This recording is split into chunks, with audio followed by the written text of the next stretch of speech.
Hakim-Hakim pasal yang ke-11 ayat yang pertama. Adapun Yefta orang Gilead itu adalah seorang pahlawan yang gagah perkasa, tetapi ia anak seorang perempuan sundal. Ayah Yefta ialah Gilead. Juga istri Gilead melahirkan anak-anak lelaki baginya. Setelah besar anak-anak istrinya ini, maka mereka mengusir Yefta, katanya kepadanya, "Engkau tidak mendapat milik pusaka dalam keluarga kami, sebab engkau anak dari perempuan lain." Maka larilah Yefta dari saudara-saudaranya itu dan diam di tanah Top. Di sana berkumpullah kepadanya petualang-petualang yang pergi merampok bersama-sama dengan dia. Beberapa waktu kemudian Bani Amon berperang melawan orang Israel. Dan ketika Bani Amon itu berperang melawan orang Israel, pergilah para tua-tua Gilead menjemput Yefta dari tanah Top. Kata mereka kepada Yefta, "Mari, jadilah panglima kami dan biarlah kita berperang melawan Bani Amon." Tetapi kata Yefta kepada para tua-tua Gilead itu, "Bukankah kamu sendiri membenci aku dan mengusir aku dari keluargaku? Mengapa kamu datang sekarang kepadaku pada waktu kamu terdesak?" Kemudian berkatalah para tua-tua Gilead kepada Yefta, "Memang kami datang kembali sekarang kepadamu. Ikutilah kami dan berperanglah melawan Bani Amon. Maka engkau akan menjadi kepala atas kami, atas seluruh penduduk Gilead." Kata Yefta pada para tua-tua Gilead, "Jadi, jika kamu membawa aku kembali untuk berperang melawan Bani Amon, dan Tuhan menyerahkan mereka kepadaku, maka akulah yang akan menjadi kepala atas kamu." Lalu kata para tua-tua Gilead kepada Yefta, "Demi Tuhan yang mendengarkannya sebagai saksi antara kita, kami akan berbuat seperti katamu itu."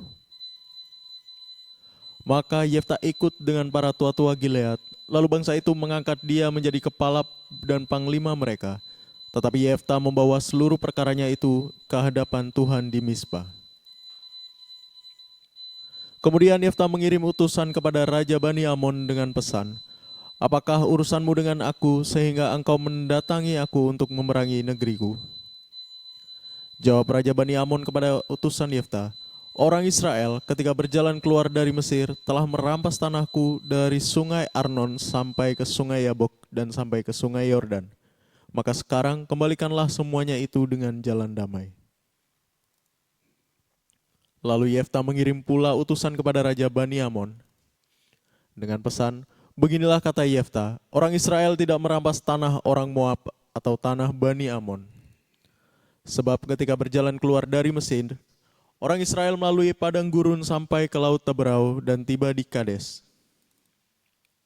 Ketika itu orang Israel mengirim utusan kepada Raja Negeri Edom dengan permintaan, 'Izinkanlah kiranya kami berjalan melalui negerimu ini.' Tetapi Raja Negeri Edom tidak mau mendengar. Mereka mengirim juga utusan kepada Raja Negeri Moab, tetapi Raja ini menolak. Maka orang Israel tinggal di Kades. Kemudian mereka berjalan melalui padang gurun, menempuh jalan keliling tanah Edom dan tanah Moab, lalu sampai ke sebelah timur tanah Moab. Maka berkemahlah mereka di seberang sungai Arnon, sebab dengan tidak masuk daerah Moab. Sebab sungai Arnon itulah batas daerah Moab. Lalu orang Israel mengirim utusan kepada Sihon, raja orang Amori, raja di Hesibon. Dan orang Israel meminta kepadanya, 'Izinkanlah kiranya kami berjalan melalui negerimu ini sampai ke tempat yang kami tuju.' Tetapi Sihon tidak percaya kepada orang Israel yang hendak berjalan melalui daerahnya itu. Maka dikumpulkannya lah seluruh rakyatnya. Ia berkemah di Yaas, lalu berperang melawan orang Israel. Tetapi Tuhan, Allah Israel, menyerahkan Sihon dengan seluruh rakyatnya ke dalam tangan orang Israel, dan mereka dikalahkan, sehingga orang Israel menduduki seluruh negeri kepunyaan orang Amori, penduduk negeri itu.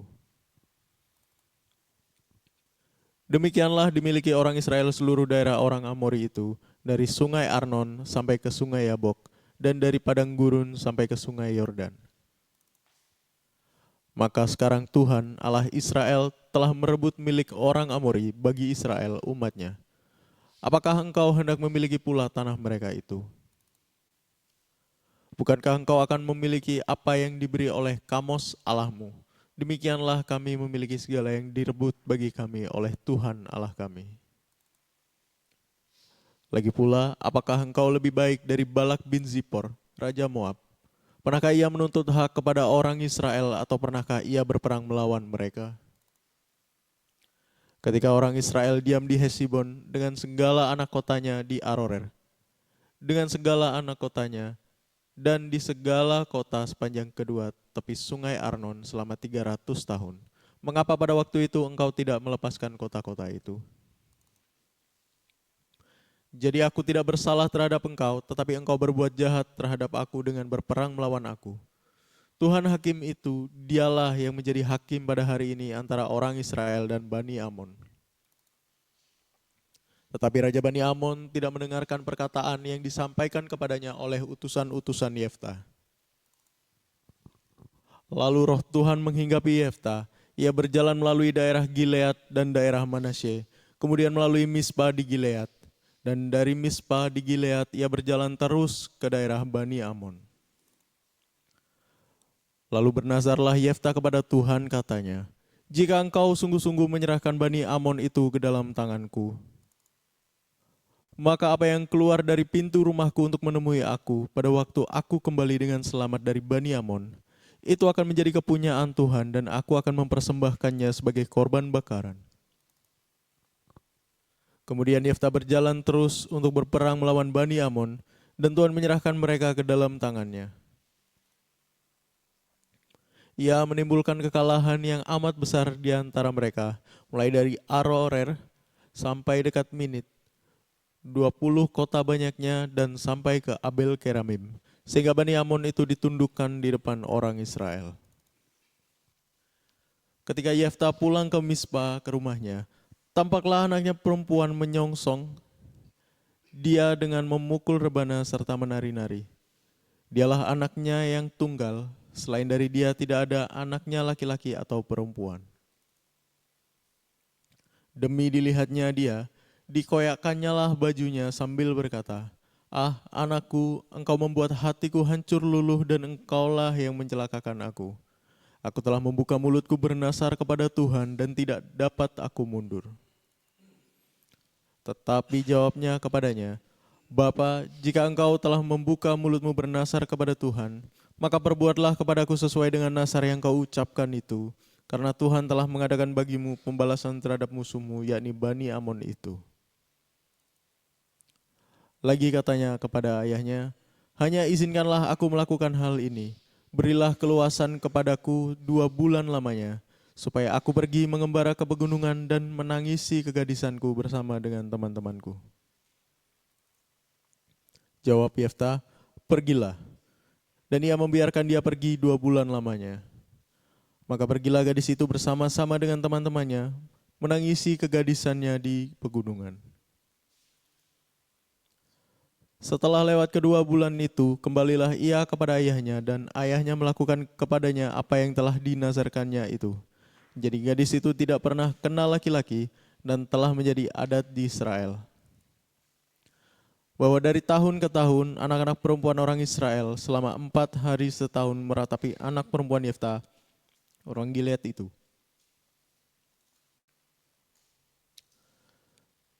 Dikerahkanlah orang Efraim, lalu mereka bergerak ke Zafon. Dan mereka berkata kepada Yeftah, "Mengapa engkau bergerak untuk memerangi Bani Amon dengan tidak memanggil kami untuk maju bersama-sama dengan engkau? Sebab itu kami akan membakar rumahmu bersama-sama kamu." Tetapi jawab Yeftah kepada mereka, "Aku dan rakyatku telah terlibat dalam peperangan yang hebat dengan Bani Amon. Lalu aku memanggil kamu, tetapi kamu tidak datang menyelamatkan aku dari tangan mereka. Ketika aku lihat bahwa tidak ada yang datang menyelamatkan aku, maka aku mempertaruhkan nyawaku dan aku pergi melawan Bani Amon itu. Dan Tuhan menyerahkan mereka ke dalam tanganku. Mengapa pada hari ini kamu mendatangi aku untuk berperang melawan aku?" Kemudian Yeftah mengumpulkan semua orang Gilead, lalu mereka berperang melawan suku Efraim, dan orang-orang Gilead mengalahkan suku Efraim itu. Sebab orang-orang itu mengatakan, "Kamulah orang-orang yang telah lari dari suku Efraim." Kaum Gilead itu ada di tengah-tengah suku Efraim dan suku Manasye. Untuk menghadapi suku Efraim itu, maka orang Gilead menduduki tempat-tempat penyeberangan sungai Yordan. Apabila dari suku Efraim ada yang lari dan berkata, biarkanlah aku menyeberang, maka orang Gilead berkata kepadanya, orang Efraimkah engkau? Dan jika ia menjawab, bukan,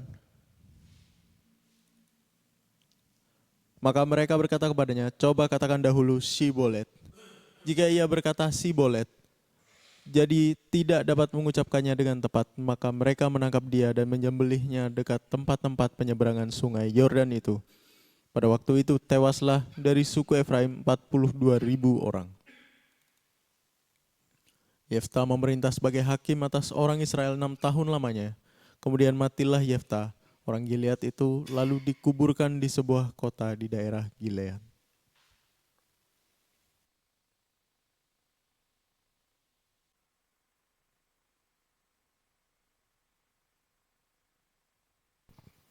Oke, shalom semuanya. God bless ya. Tuhan Yesus memberkati. Yuk kita lanjut lagi tentang Yefta. Saudaraku, banyak orang itu ingin selalu berbuat baik, hidup baik. Khususnya anak-anak Tuhan ya. Ini terjadi sama Yefta. Yefta ini sisi yang lain. Ada sesuatu di dalamnya, di mana Allah itu meletakkan ini, saudara. Daud mengalami hal ini. Seringkali kita seakan-akan masuk ke dalam lubang yang dalam. Bukan mengkompromi perbuatan, tidak. Ada sebuah misteri, saudaraku. Tapi yang boleh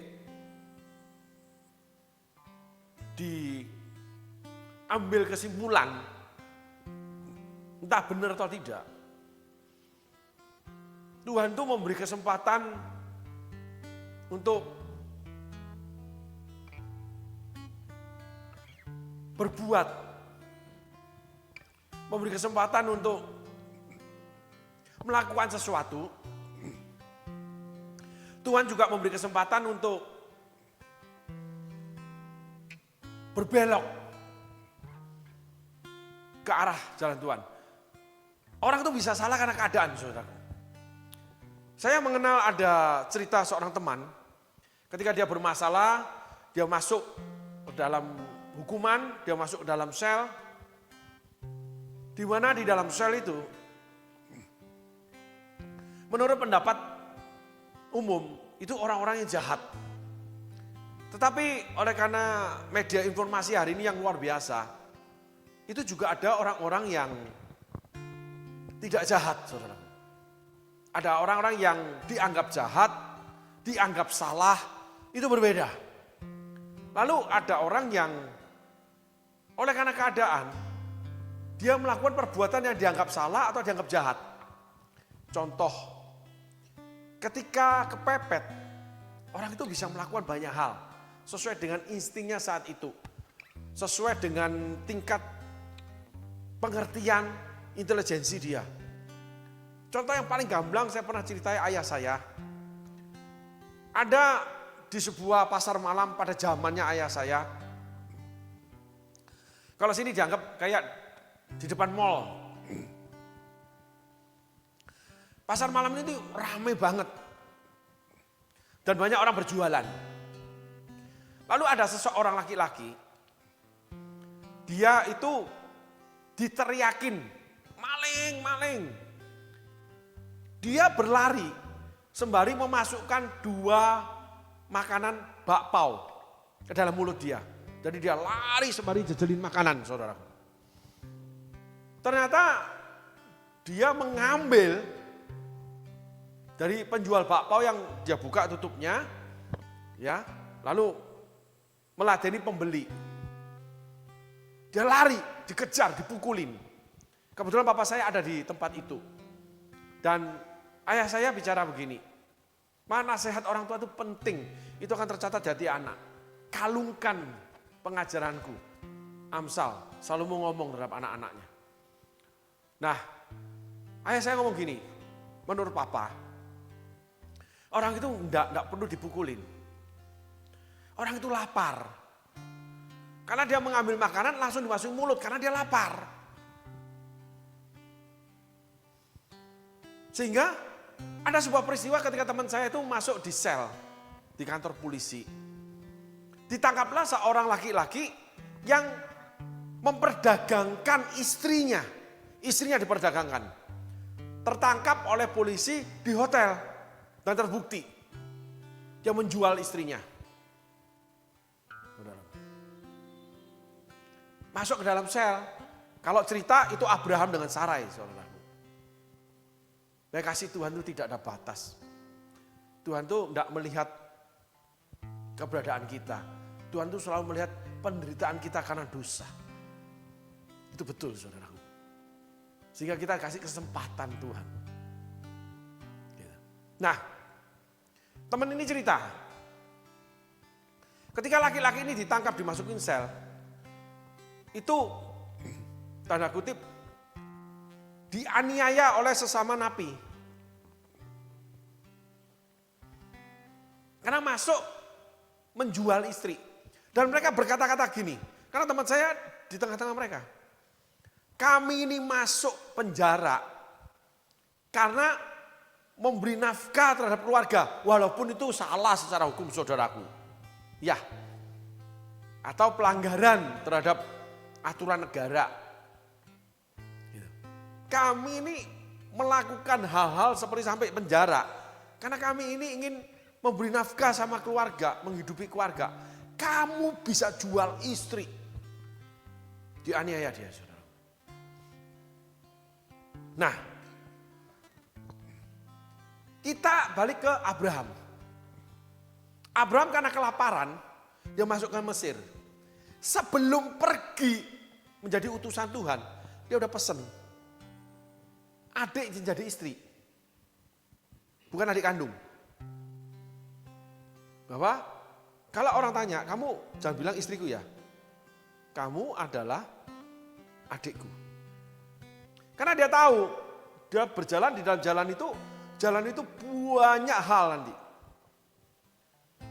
Abraham yang waktu masih menjadi nama Abraham itu pengecut, bukan pemberani, tapi punya iman.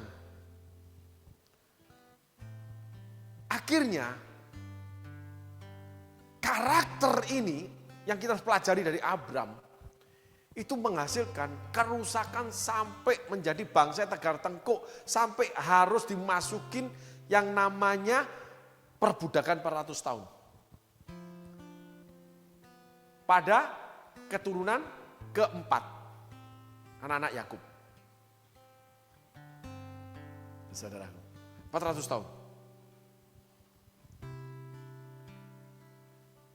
Setelah itu Tuhan panggil keluar.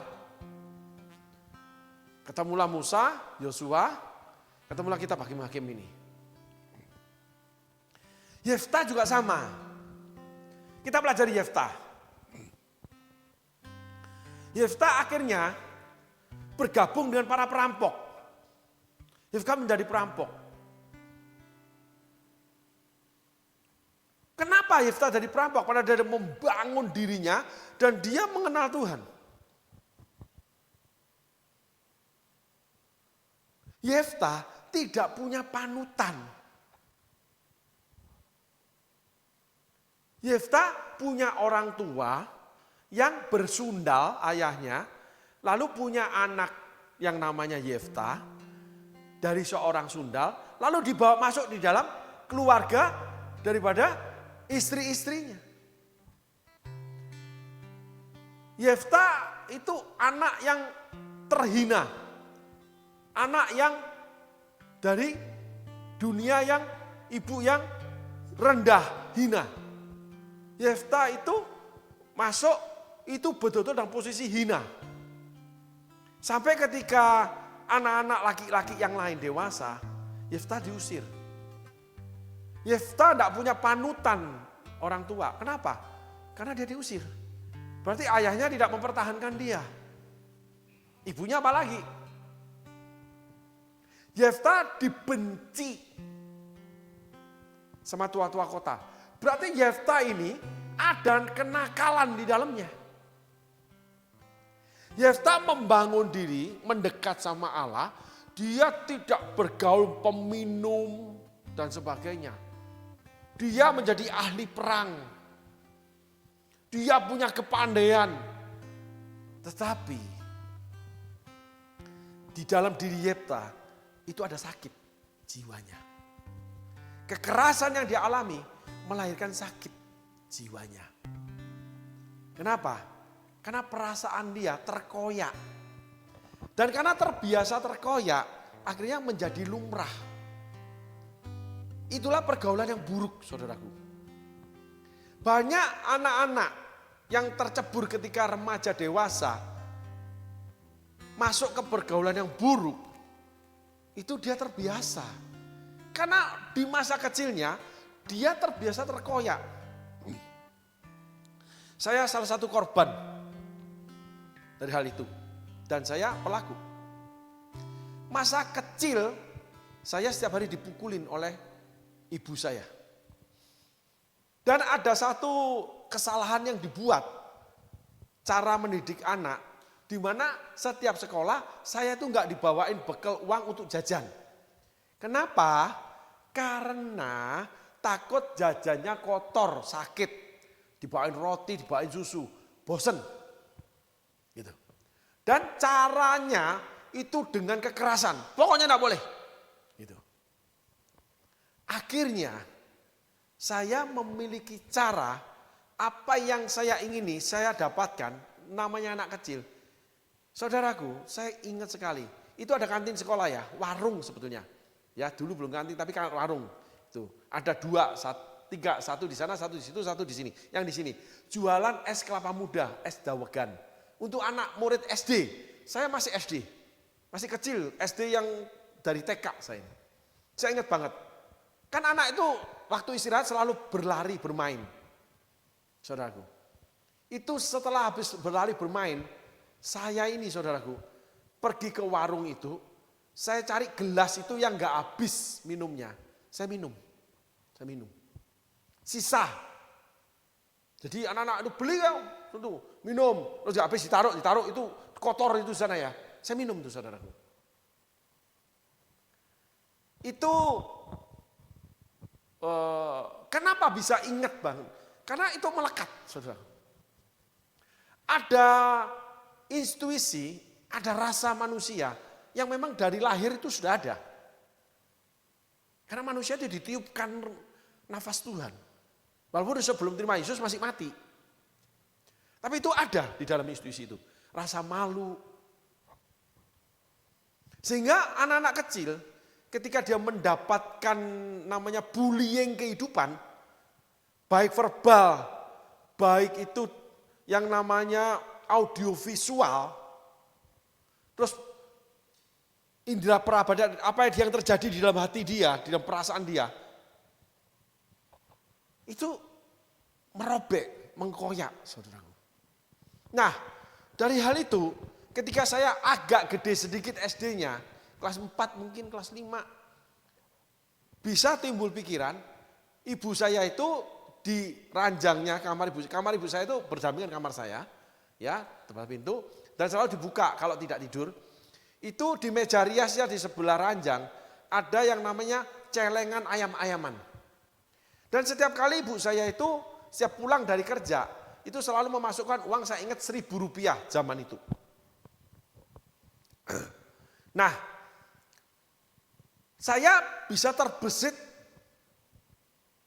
mencuri. Iblis itu sudah bekerja dari sejak saudara itu belum ada, itu dia sudah siapkan dari keturunan saudara. Dari perut ibu dia itu sudah ada. Siap menerima saudara. Gitu. Gampangnya gitulah ceritanya. Nah, lalu saya hampiri itu celengan ayam-ayaman dengan kakak kembar saya. Kakak kembar saya menjaga di depan tangga karena itu di loteng, di lantai 2 kamarnya saudaraku. Dan saya ambil gunting kuku yang untuk ngikir kuku itu ya saudaraku ya. Itu saya kikir supaya lubangnya lebih besar. Saya kikir, Lalu uang itu saya keluarkan pakai jepitan rambut hitam mama saya itu loh. Saya ambil begini, saya korek keluar. Tapi anehnya, saya tidak pernah ambil banyak. 1 lembar saya, 1 lembar kakak saya. Kadang dapat 500, kadang dapat 1000. Habis, baru ngambil lagi. Dan itu oleh karena saya terkoyak ketika saya minum minuman bekas teman-teman.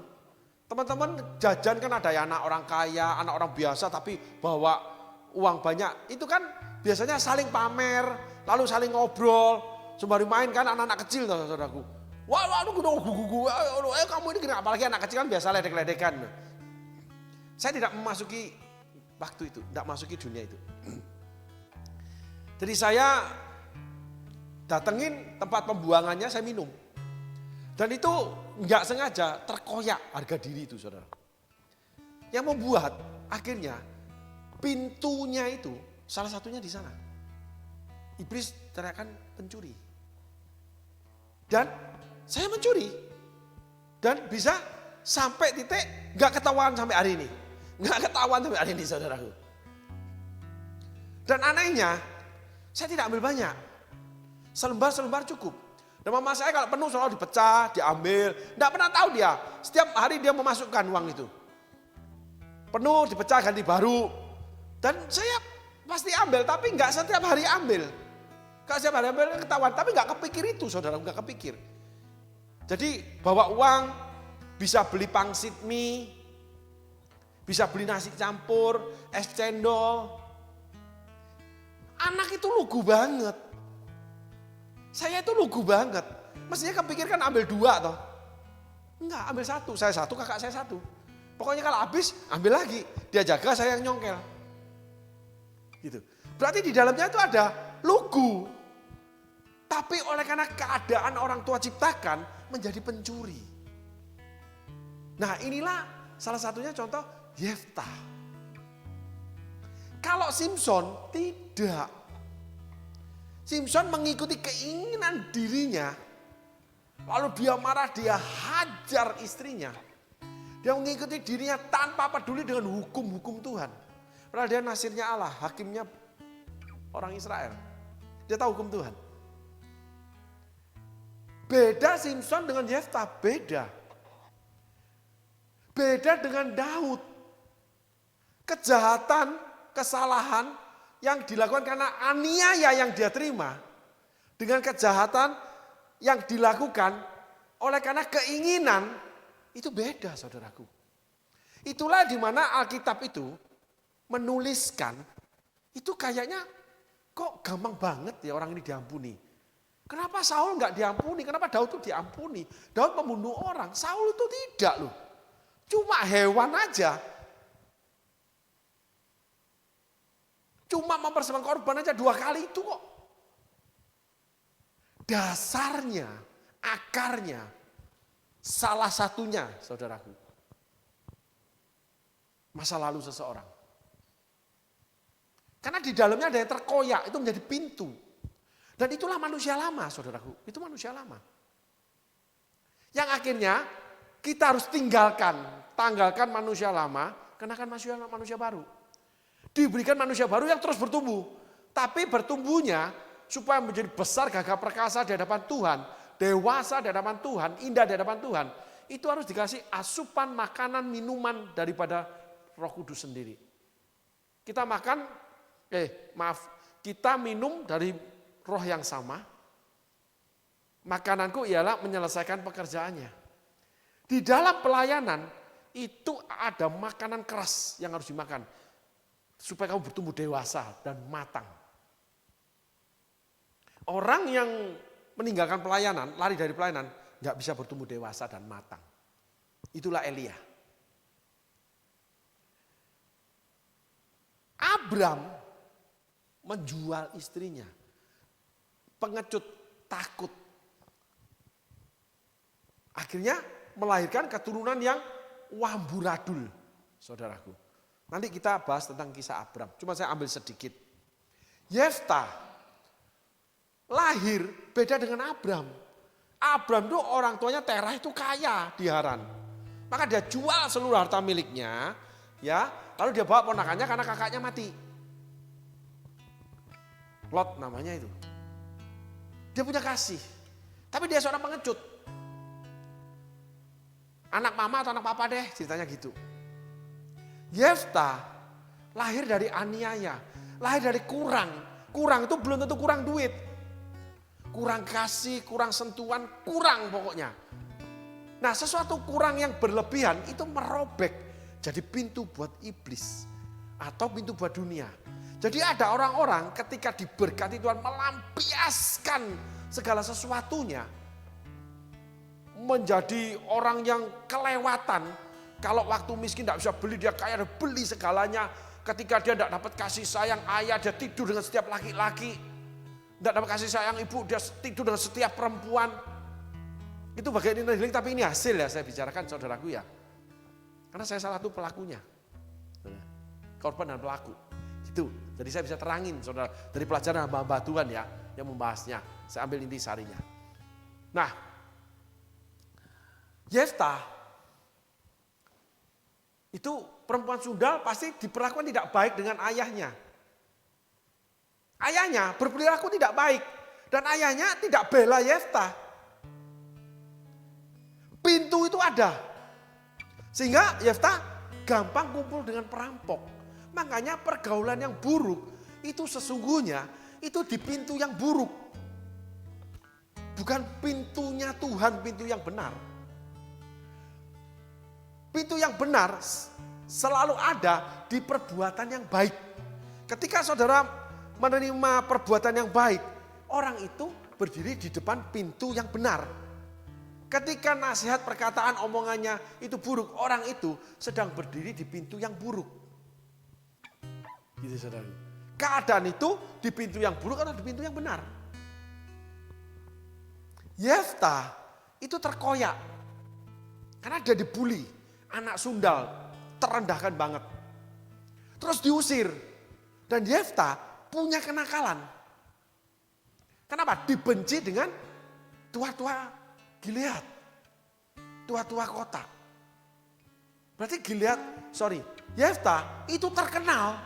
Bapaknya terkenal. Keluarga ini terkenal. Kalau lihat kemampuan Yefta, itu sama dengan dia dilahirkan dari seorang ayah pahlawan, keluarga pahlawan ini. Yang namanya Gilead. Tetapi kepahlawan orang tua, kekayaan orang tua, keberhasilan orang tua termasuk keluarga, seringkali melahirkan seorang anak yang enggak karu-karuan. Ada anak hamba Tuhan yang narkoba. Ada anak orang kaya yang saudara berhasil sekolah di luar negeri, terus mendirikan perusahaan atau membesarkan perusahaan bekerja. Ada anak satunya yang nakal sekali saudara. Itu Yefta. Itu anak pasti direndahkan. Tapi anak itu punya kemampuan di dalamnya. Dan anak-anak seperti ini ketika dipanggil, dia menjadi istimewa. Tapi ingat, Yefta itu jablak. Sampai anaknya jadi korban. Yefta cuma 6 tahun memimpin. Berarti ada sesuatu di dalam Yefta yang membuat Allah kerjakan semua itu. Kita bahas sisi yang baik, sisi yang buruk ya saudaraku. Nah, Yefta ketika diusir, dia menjadi kepala perampok. Tetapi setelah itu, Yefta menjadi pahlawan pemimpin negara. Saya teringat Presiden Amerika George Bush Junior. Itu masa mudanya, itu seorang yang hidup juga terlibat narkoba, minum-minum, berkelahi waktu sekolah. Tetapi sesuai pertumbuhan umurnya, akhirnya menjadi presiden. Saudara yang lain tidak. Beda dengan Kennedy. Kalau Kennedy, saudara-saudara banyak yang jadi pejabat tinggi. Kalau George Bush tidak. Anak George Bush senior jadi presiden, anaknya George Bush junior. Ada sesuatu di dalam diri anak ini. Nah, Allah itu selalu melihat, selalu ingin menumbuhkan yang namanya permata di hatimu. Allah selalu berusaha saudara, mematikan yang akan mematikan dirimu, barang busuk itu.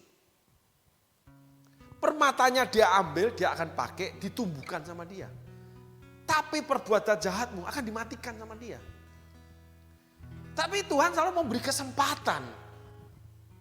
Saat itu Yeftah diusir, Yeftah lari, lalu Yeftah itu menjadi perampok. Dan Allah panggil, itu Allah beri kesempatan buat Yeftah. Dan Yeftah pakai dengan baik. Banyak orang ketika mengalami masa lalu yang buruk, ketika Tuhan kasih kesempatan, mereka tidak memakai dengan baik. Mereka ada yang punya alasan masa lalu, ada yang punya alasan udah mapan dengan nama pekerjaan sekarang yang buruk di hadapan Tuhan. Mungkin bukan perampok, bisnis dengan tipu muslihat yang licik. Setelah Tuhan memanggil untuk hal yang lain, diberi kesempatan, kamu keluar dari sana, itu tidak baik buat kamu. Yeftah meresponinya, saudaraku. Simson meresponinya dari kecil, tapi mengikuti yang namanya keinginan dia. Perasaan dia terluka, dibawa sampai ke pelacuran, istri diserahin ke teman-teman, mau diambil lagi, gitu. Sudah dinikahi orang lain, sakarpe dewe. Nah, orang-orang yang sakarpe dewe ini sulit diperbaharui Tuhan, sampai Simson dibuat namanya, dia ditangkap bangsa Filistin, lalu dia dijadiin budak menggiling gandum 20 tahun, diperlakukan seperti hewan dan matanya buta, lalu diolok-olok anak kecil. Dibuat badut dia. Allah akan menghukum anak-anaknya. Mendisiplin anak-anaknya dengan keras. Kalau dengan sengaja kamu melakukannya. Ketika Allah memberi kesempatan. Kalau bahasanya pastor itu pertobatan, saudaraku. Yeftah diberi kesempatan dihampiri tua-tua Gilead. Yang membenci dia pun pasti membenci. Sehingga dia mempertanyakan, kenapa kamu mengambil aku? Padahal kamu kan begini. Yeftah dalam situasi kemarahan. Tapi Yeftah ketika menerima panggilan itu, dia memuliakan Tuhan. Dan dia melaksanakan panggilan pekerjaan itu sampai tuntas dengan baik. Walaupun dia kesandung tentang anaknya. Catatan buruk Yeftah itu malah membawa yang namanya ketika kesempatan diambil oleh Yeftah, itu semua rekan-rekan dia masuk semua di sana. Menjadi pahlawan-pahlawan. Jadi saudaraku, ada orang itu yang salah hidupnya. Ada orang itu yang buruk hidupnya. Allah akan memberi kesempatan. Tetapi ketika kesempatan datang, kamu tetap berlaku buruk enggak seperti Simson. Di situ kamu akan menjadi tetap orang gagal. Walaupun kamu beribadah, walaupun kamu melayani, tapi kamu tetap melakukan keinginanmu yang buruk. Yeftah keluar dari luka masa lalu cuma dibuat sama dia, itu fondasi, ya, tiang kehidupan namanya sejarah. Dia belajar dari itu, dia enggak mau lakukan kepada anaknya. Dia punya anak cuma satu. Pemikiran saya, dia enggak bikin punya anak banyak, bikin chaos kayak keluarganya papahnya. Dia enggak bikin perempuan lain. Karena dia menjadi korban dari laki-laki yang punya perempuan banyak. Semua kegelapan masa lalu dibalik oleh Yeftah menjadi sebuah kebaikan. Dan Allah melihat itu. Sehingga Yeftah dipilih. Ehud dipilih. Simson dipilih. Gagal. Yeftah berhasil. Ehud berhasil. Abraham berhasil menjadi kaya. Duduk di tanah Kanaan. Duduk ya saudaraku. Bukan memiliki loh. Di luar itu dia melahirkan keturunan yang rusak.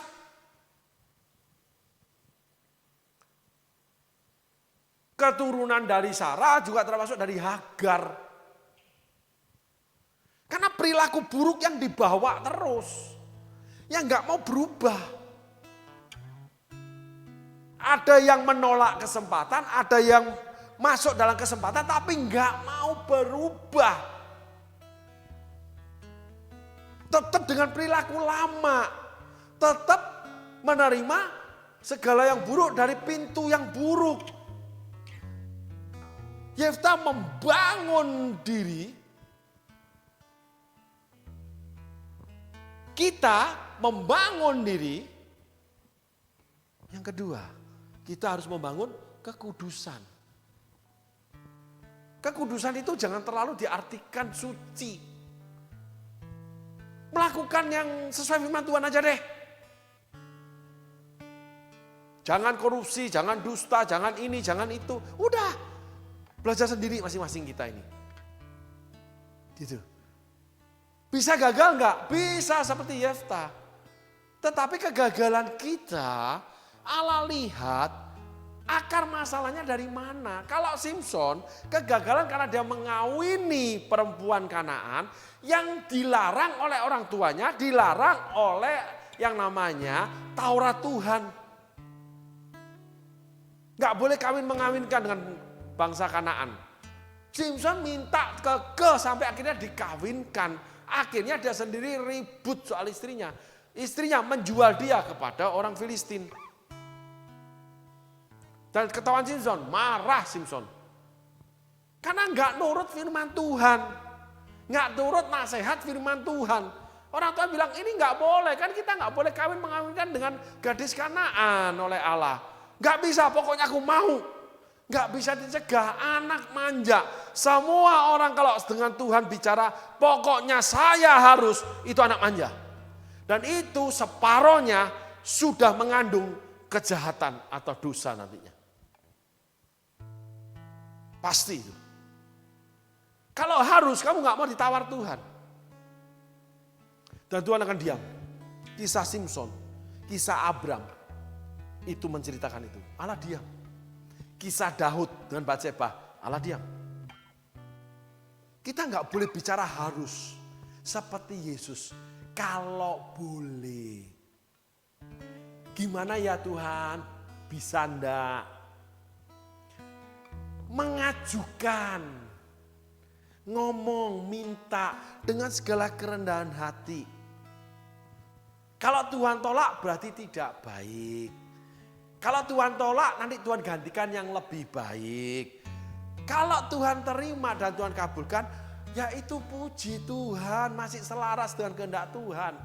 Gampang banget sebetulnya koridor atau barriernya firman Tuhan itu. Nah, kembali lagi bahwa Yefta terjebak dengan pintu yang buruk. Karena dia belum mendapatkan, belum menerima pintu yang baik. Pintu yang benar. Yuk kita bahas firman Allah. Adapun Yefta orang Gilead itu adalah seorang pahlawan yang gagah perkasa. Tetapi ia anak seorang perempuan sundal ayah Yefta ialah Gilead. Seorang pahlawan ya saudaraku ya. Wah punya kemampuan luar biasa. Sampai dia bisa terangkan bangsa Israel di depan raja musuh itu. Ayat selanjutnya. Juga istri Gilead melahirkan anak-anak lelaki baginya. Setelah besar anak-anak istrinya itu, setelah besar anak-anak istrinya ini, maka mereka mengusir Yefta. Ingat, kita kembali ayat 1, ini anak-anak istrinya Gilead. Ayat 1 dikatakan, adapun Yefta, orang Gilead itu adalah seorang pahlawan yang gagah perkasa. Tetapi ia anak seorang perempuan sundal, ayah Yefta ialah Gilead. Nah, Gilead ini ayat 2, Yefta ini gagah perkasa, Gilead ini juga istri Gilead. Berarti perempuan sundal itu anaknya diambil, perempuannya nggak diambil. Ya, istri Gilead melahirkan anak-anak lelaki baginya. Setelah besar anak-anaknya ini, maka mereka mengusir Yefta. Berarti waktu kecilnya dikumpulkan mereka. Ya kita bayangkan aja, itu pasti bullying. Itu udah pasti. Yang disuruh-suruh. Terus sama istrinya? Gilead? Ya pasti ya dibully. Ini bercanda loh saudara, benar-benar ya. Gitu loh. Ibu kota jauh lebih kejam daripada ibu tiri. Gitu ceritanya saudaraku. Ada teman bilang gini, hah, mau tinggal di Jakarta? Kalau lu nggak punya sesuatu, lu bisa gelok. Macet, jauhnya, tua di jalan. Gitu. Macet di tol, lu mau buang air kecil, nggak ada tempat. Belum yang namanya itu polusi udara, banjir. Itu saudaraku. Itu ceritanya begitu. Ya. Nah, kita kembali ke firman Allah. Juga istri Gilead melahirkan anak-anak lelaki baginya. Setelah besar anak-anak istrinya ini, Yefta itu dianiaya oleh ibu tirinya, dianiaya oleh anak-anak ibu tirinya. Maka mereka mengusir Yefta. Yefta tidak dibela oleh ayahnya, lengkap paketnya. Ya, nasi uduk dengan tahu, tempe, ayam, dengan es jeruk. Katanya kepada Yefta, engkau tidak mendapat milik pusaka dalam keluarga kami sebab engkau anak dari perempuan lain. Perhatikan milik pusaka. Kenapa saudara-saudara tiri Yefta? Karena namanya milik pusaka, duit, harta. Dalam harta selalu yang namanya menggilas. Yang kuat yang menang.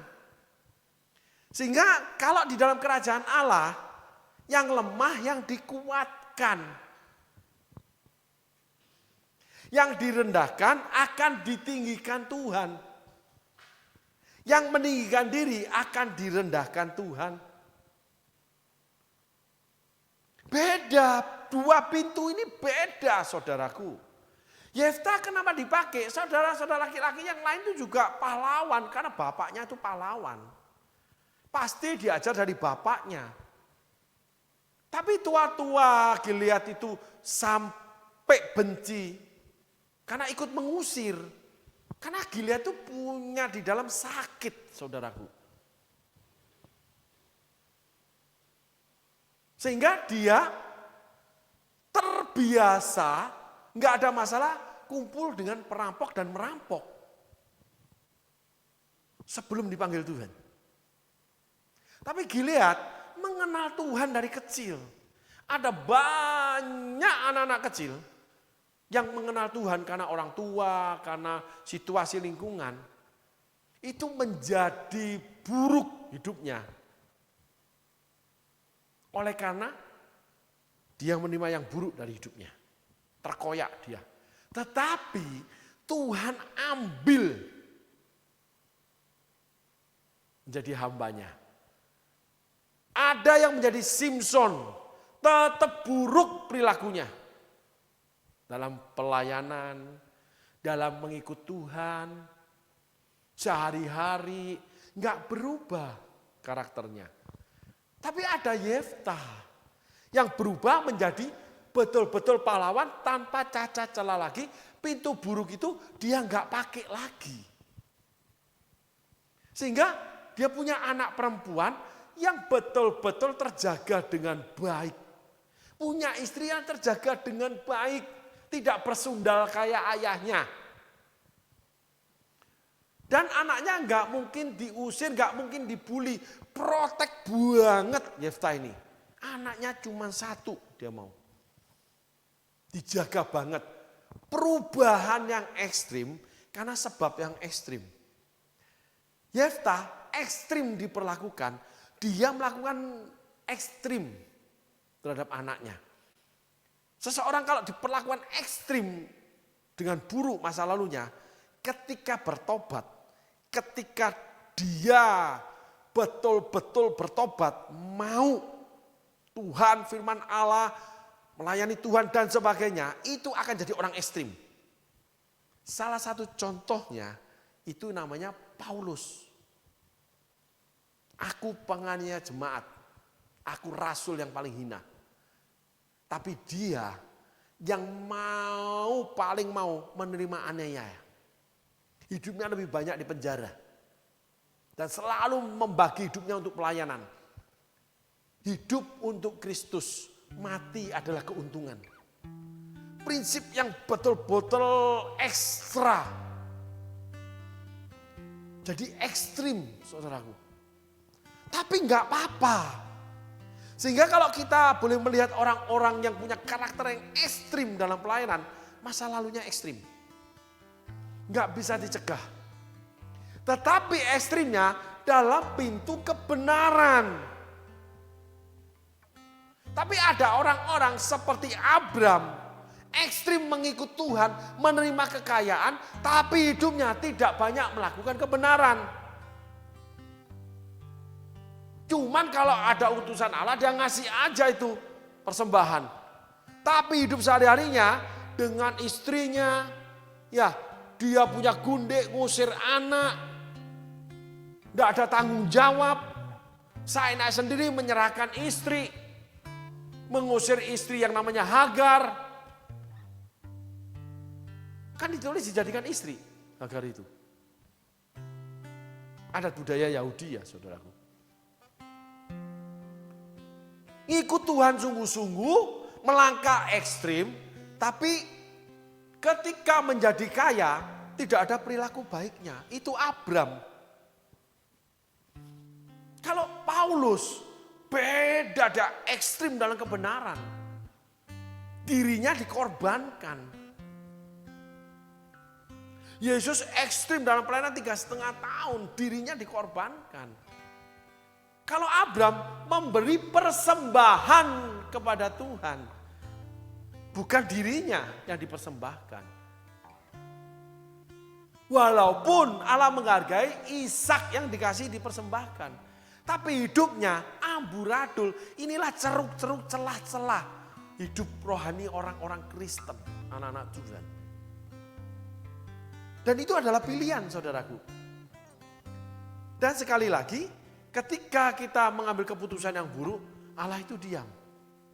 Tetapi Allah akan memberi kesempatan untuk kamu keluar dari sumur itu yang kotor. Kamu kembali kepada sumur air hidupnya Tuhan. Itu aja garisnya Tuhan. Sehingga ketika Yefta dipanggil Allah, Yefta menyelesaikan dengan baik. Dan hidup Yefta itu jadi baik saudaraku. Yuk kita tengok yuk. Alkitab. Juga istri Gilead melahirkan anak lelaki baginya. Setelah besar anak-anak istrinya ini, maka mereka mengusir Yefta. Katanya kepadanya, engkau tidak mendapat milik pusaka dalam keluarga kami, sebab engkau anak dari perempuan lain. Harta yang memisahkan. Ayat selanjutnya. Maka larilah Yefta dari saudara-saudaranya itu dan diam di tanah Tob. Yefta ini seorang gagah perkasa tapi lari dari saudara-saudaranya, lari dari bangsanya. Bukan tidak berani karena setelah itu dia jadi perampok loh. Dan dia diakui keperkasaan dia untuk diminta menjadi pemimpin berperang sama tua-tua Gilead. Kenapa? Di dalam diri Yefta ada permata di hadapan Tuhan. Dia tidak memakai keperkasaan dia untuk memperjuangkan keadilan buat dia. Dia tidak memakai keperkasaan dia untuk mendirikan kebenarannya dia. Dia memilih dia menjadi korban dari saudara-saudaranya dan tua-tua Gilead.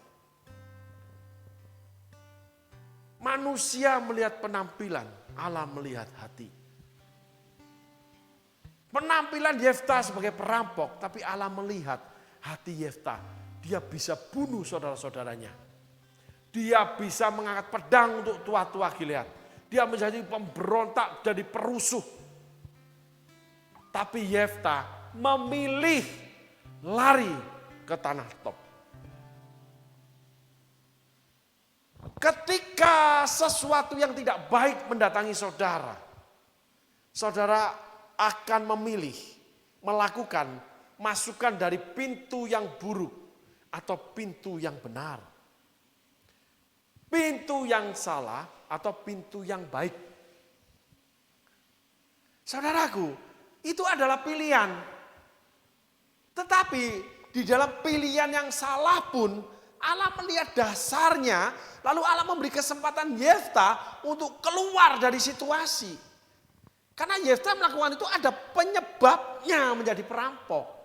Sehingga Allah mengatakan janganlah menghakimi. Banyak orang itu berpenampilan baik supaya dianggap baik. Banyak orang dianggap tidak baik, padahal di dalamnya masih ada yang baik di hadapan Tuhan. Abram itu kurang apa bapak orang percaya? Menjual istri 2 kali, itu dia melepaskan, mengusir anaknya, harus mati di padang gurun itu mestinya. Kalau nggak ditolong malaikat. Coba bayangkan. Loh. Musa itu kita lihat bagaimana setianya sama Tuhan, tapi dihukum gara-gara mukul batu. Allah berkata, kamu tidak menghormati aku di depan umatku.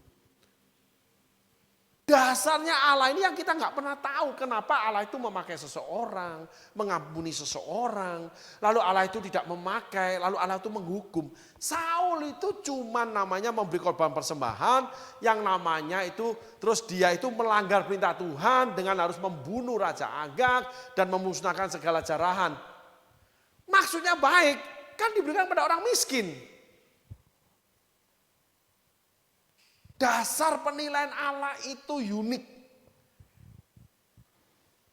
Pandangan mata Tuhan untuk melihat indah atau tidak itu setara dengan firman-Nya. Sehingga baik-baiklah engkau mendengarkan suara Tuhan Allahmu dan dengan setia melakukannya. Apabila engkau tidak baik-baik mendengarkan suara Tuhan Allahmu dan tidak dengan setia melakukannya, apabila kamu menyimpang ke kanan ke kiri atau apabila kamu tidak menyimpang dan ke kanan dan ke kiri. Ada semua itu saudaraku. Betapa kita harus belajar segala sesuatu baik-baik mendengarkan apa yang Tuhan inginkan. Semuanya harus selaras dengan firman Tuhan. Baik-baik belajar firman Tuhan. Karena ada yang di awal gagal, di pertengahan gagal, di ujung gagal. Musa gagal di ujung. Abram di pertengahan. Daud di pertengahan. Saul di awal. Karena pelanggaran. Tetapi ada pelanggaran yang diampuni. Daud diampuni. Saul tidak diampuni. Yefta dipakai tidak diperhitungkan kesalahannya. Simpson diperhitungkan. Simpson lahir dari keluarga yang nyaman, disayang sama orang tua. Karena lahir dari yang namanya janji Allah. Yohanes Pembaptis disayang orang tua karena itu pemberian dari Allah. Yesus disayang orang tua karena pemberian dari Allah. Kalau Yefta lahir dari perempuan sundal, sehingga dia menjadi perampok, saudaraku. Tapi Tuhan memberi kesempatan dari keadaan yang buruk juga. Saudaraku perhatikan ini baik-baik. Tua-tua Israel yang namanya tua-tua Gilead itu mengusir dia, membenci dia, tapi mengundang dia. Bagaimana Gilead ini mengampuni. Di dalam hatinya itu ada pengampunan. Di dalam hatinya dia tidak mau membunuh saudara-saudaranya, tidak mau jadi perusuh di suku Gilead. Tidak mau menjadi perusuh di gereja, tidak mau menjelek-jelekan nama pastor, tidak mau merugikan gereja. Ya udahlah biarin, aku disalahin tidak apa-apa. Tapi Allah melihat benih ini. Sehingga orang-orang seperti ini tiba-tiba dipakai sama Tuhan luar biasa loh. Ada orang-orang itu yang awalnya itu bermasalah di gereja, troublemaker, tapi akhirnya dipakai Tuhan luar biasa. Tapi ada orang-orang yang hidup di tengah-tengah gereja, tapi menjadi troublemaker buat gereja.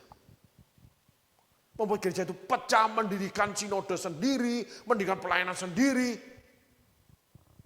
Simpson dan Yefta. Yefta itu mengorbankan diri, dia lari dari keluarganya, lari dari suku Gilead. Terus diminta, dianiaya, dibenci, terus diminta suruh nolong. Mau. Apakah itu bukan kasih? Simpson tidak. Dia serahkan istrinya pada teman-temannya. Dia mau lagi, dia hajar lagi itu mau ambil istrinya. Padahal udah jadi istri orang. Sakarepe dhewe. Sekali lagi orang yang sakarepe dhewe itu seperti Simpson. Dia akan mendapat penghukuman pendisiplinan Allah yang berat. Simpson menjadi budak diperlakukan seperti hewan. Terus menjadi bahan olok-olok. Orang-orang seperti hidupnya akan menggiling gandum tapi tidak pernah menikmati gandumnya. Dia cuma dipakai bekerja buat orang lain dan dia tidak punya pandangan apapun untuk dia lakukan untuk bisa membebaskan dirinya. Kekuatannya udah mati, kepandaiannya udah hilang. Dia ditawan oleh musuh. Si jahat.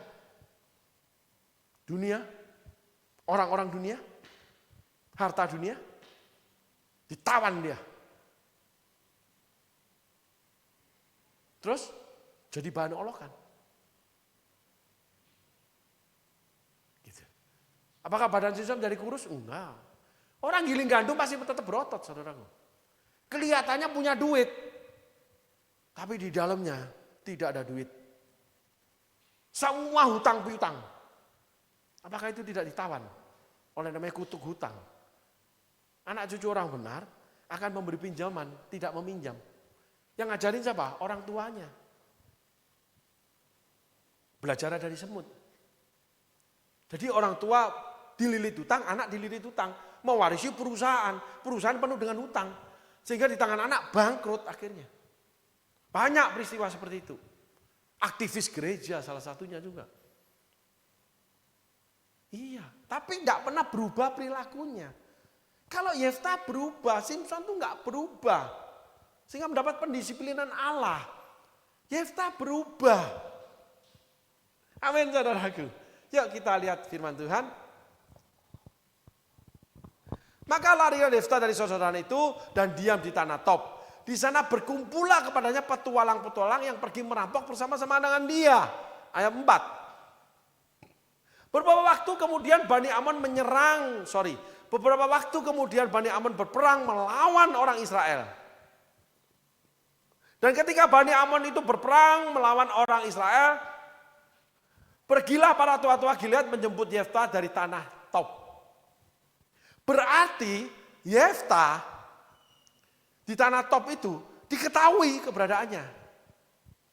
Terus jadi perampok. Kenapa kok enggak diperangi sama tua-tua Gilead?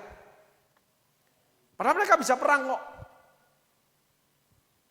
Karena mereka takut salah satunya. Karena memang Yefta ini pahlawan gagah perkasa. Tuhan itu selalu menyertai sejak dari kandungan ibu. Ketika dia memanggil kita. Sebelum dunia dijadikan, Allah sudah memanggil aku menjadi rasulnya. Sehingga disertai dengan keberanian luar biasa Rasul Paulus. Lalu disertai lagi dengan pendidikan yang luar biasa. Sarjana S3 lulusan Universitas Teologi terkemuka dari yang namanya Gamaliel. Guru besar Gamaliel yang mengajarkan dia. Yang dihormati di Israel dan didengar pendapat dia.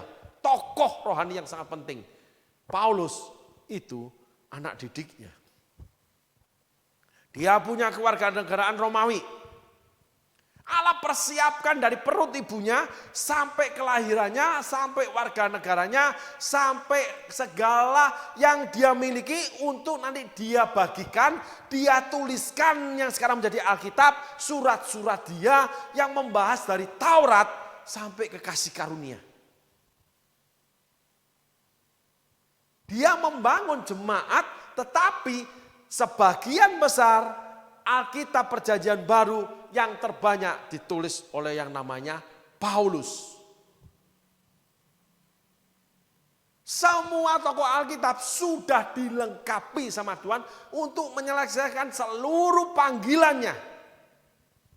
Ada yang dengan kepandaian luar biasa, ada dengan yang namanya keberanian, ada dengan ketekunan, ada yang dengan kerajinan, ada yang dengan kekudusan, ada yang dengan ketaatan, dan sebagainya. Segala sesuatu yang dibutuhkan untuk saudara hidup ketika saudara dipanggil menjadi anaknya, khususnya terlebih lagi menjadi hambanya yang melayani dia, sudah disediakan sehingga tidak ada alasan kita menolak panggilan Allah. Itu kebenaran. Yefta ditakuti karena dia pahlawan gagah perkasa. Dia dibenci oleh tua-tua Gilead, tapi tidak ada satupun yang berani mendatangi tanah Tob. Padahal dia sama teman-temannya di sana perampok nih. Nggak mungkin jumlahnya sebanyak daripada orang-orang Gilead. Nggak mungkin. Karena memang punya kemampuan. Sehingga hari ini kita belajar, saudaraku. Yang pertama, apapun masa lalu saudara, itu di mana saudara jadikan sebuah pelajaran untuk saudara menerima yang baik, yang benar, yang dari Tuhan. Pintu itu yang saudara harus dengar. Yang kedua, segala masa lalu yang baik itu menjadi fondasi, menjadi tiang-tiang kehidupan untuk saudara belajar dan memperbaiki untuk yang ke depan. Yang ketiga, di dalam perjalanan itu kadang situasi hidup di mana perjalanan hidup kita itu diawali atau terjadi dengan namanya penganiayaan atau hal yang buruk, di mana akhirnya kita tercebur dalam sungai atau sumur yang salah. Tetapi itu pun Tuhan udah lengkapi dan Tuhan sediakan kembali kepada jalan Tuhan, sumur air hidup itu. Yefta masuk menjadi perampok, saudaraku. Tetapi Allah sudah melengkapi dia dengan gagah perkasa. Nah, ada yang namanya selanjutnya yang keempat. Yefta punya hati yang di dalamnya ada permata. Dia mau jadi korban, dia tidak lawan yang menganiaya dia, keluarganya dan tua-tua Israel. Dan yang kelima, dia tidak mengingat kesalahan. Dia mengampuni tua-tua Gilead. Orang yang demikian buruk jadi perampok, anak sundal, tidak ada satu orang menaruh empati atau simpati. Pantas dia jadi bajingan. Karena anak sundal sih. Pantas dia ini begini. Karena memang begini dia ini. Ingat, itu pintu, bukan pintu kebenaran. Itu pintu yang buruk yang ngomong. Nggak ada. Saudara harus betul-betul percaya ini. Yefta itu. Enggak. Masa lalu Yefta, masa lalu aku, itu pelajaran yang berharga untuk aku ubah di masa depanku. Perbuatanku yang lalu, itu adalah sebuah fondasi kehidupan, pelajaran berharga untuk aku ubah di masa depanku. Memang aku pernah jadi perampok, memang pernah aku berzina, memang aku pernah salah. Tetapi selanjutnya aku akan menjadi pahlawannya Tuhan. Karena Tuhan memberi kesempatan. Sehingga jangan pernah melepaskan kesempatan yang Tuhan berikan. Jangan pernah tinggalkan Tuhan. Jangan pernah tinggalkan pelayanan. Di mana Tuhan berada, pelayannya berada. Di mana aku berada, pelayanku berada. Sehingga di sana terjadi namanya sirkulasi hidup, saudaraku. Kadang terjadi hal yang buruk di mana kita kecemplung yang salah. Enggak apa-apa. Hidup adalah sebuah proses belajar, bertumbuh menjadi matang dan dewasa. Tidak kerdil. Jadi pandai menempatkan, pandai menerima. Pandai menerima yang baik, menolak yang buruk. Pandai menempatkan hal-hal yang berlebihan dari Allah untuk tidak merusak hidup kita sendiri.